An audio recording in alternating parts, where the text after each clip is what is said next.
Da mesma forma, existem linhas dentro da linha, nas pálpebras, existe cor dentro da cor, na própria sobrancelha do ícone, né? Essas sutilezas, elas são vistas detalhadamente quando você chega diante de um bom ícone e observa atentamente, você vai perceber a cor dentro da cor, as pinceladas que são mais curtas que as outras, com tonalidades de cores, né? Então, os achuriamentos, como você consegue circular os volumes através das pinceladas, né? Na técnica grega, a gente trabalha achuriando. Então, quando você está achuriando, você pode vir em várias direções, pode rodar o pincel, você pode achuriar, mudar a tonalidade, né? E assim vai se modulando luz e sombra, e você consegue desenhar pouco a pouco a sua obra corretamente. Você vai criando tonalidade dentro da tonalidade de forma sutil. Dentro dos olhos, na técnica macedônica, existe um fundo que vai entre o ocre amarelo e verde. Cria-se uma certa profundidade no olho com o emprego de uma tonalidade levemente verde, mas que vai em direção ao ocre, não é um branco total.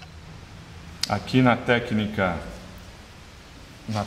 macedônica, emprega-se um pouquinho de laranja ou vermelho para se dar uma carnação, não é?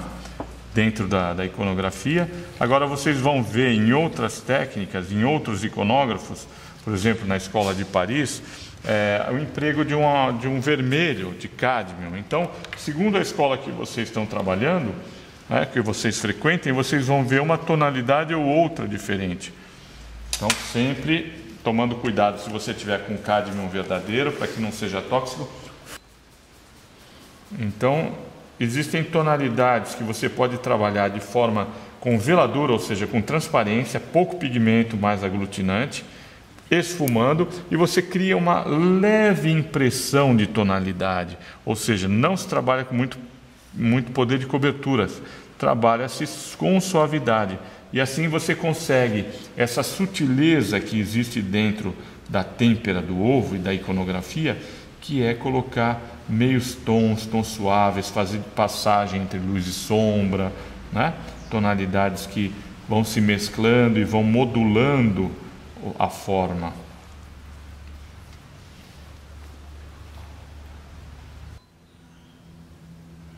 Então, o trabalho do ícone é um trabalho lento, onde você vai gradativamente caminhando em direção à luz, em direção à imagem, né? Você não obtém o resultado imediatamente.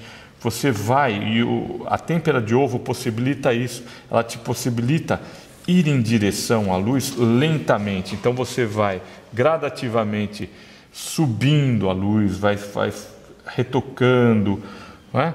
E vai esfumando. Se você trabalhar a seco, você vai achuriando, dosando a sua tonalidade, dando mais transparência, maior poder de cobertura, e vai retocando. Pouco a pouco você vai crescendo em direção à imagem do ícone, né? E assim o ícone vai nascendo. Lentamente você consegue fazer o ícone aparecer. Olha como é gradativo. É cor dentro da cor, a cor mais estreita e mais clara, por sobre da cor mais escura. Por sobre a cor mais escura. E assim você vai fazendo o ícone subir em direção à luz. Como uma pessoa que caminha em direção à luz na espiritualidade. Você vai trazendo o ícone em direção à luz, pouco a pouco. E não o contrário. Não se acrescenta sombra, se acrescenta sempre luz.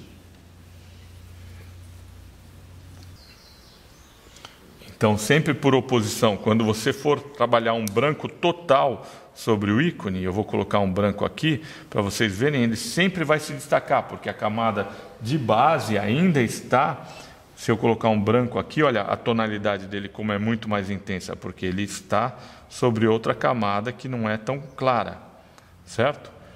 Então, as últimas luzes que vão ser camadas colocadas de forma muito destra, né? muito rápida e bem feita, elas têm que ainda se destacar em relação ao fundo.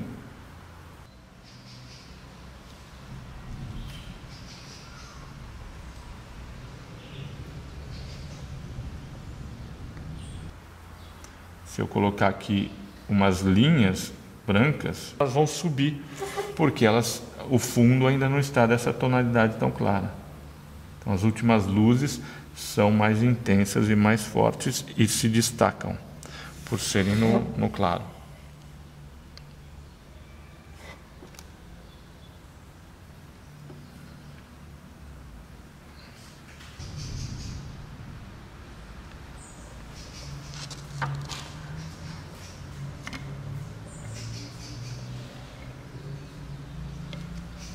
Tá ótimo.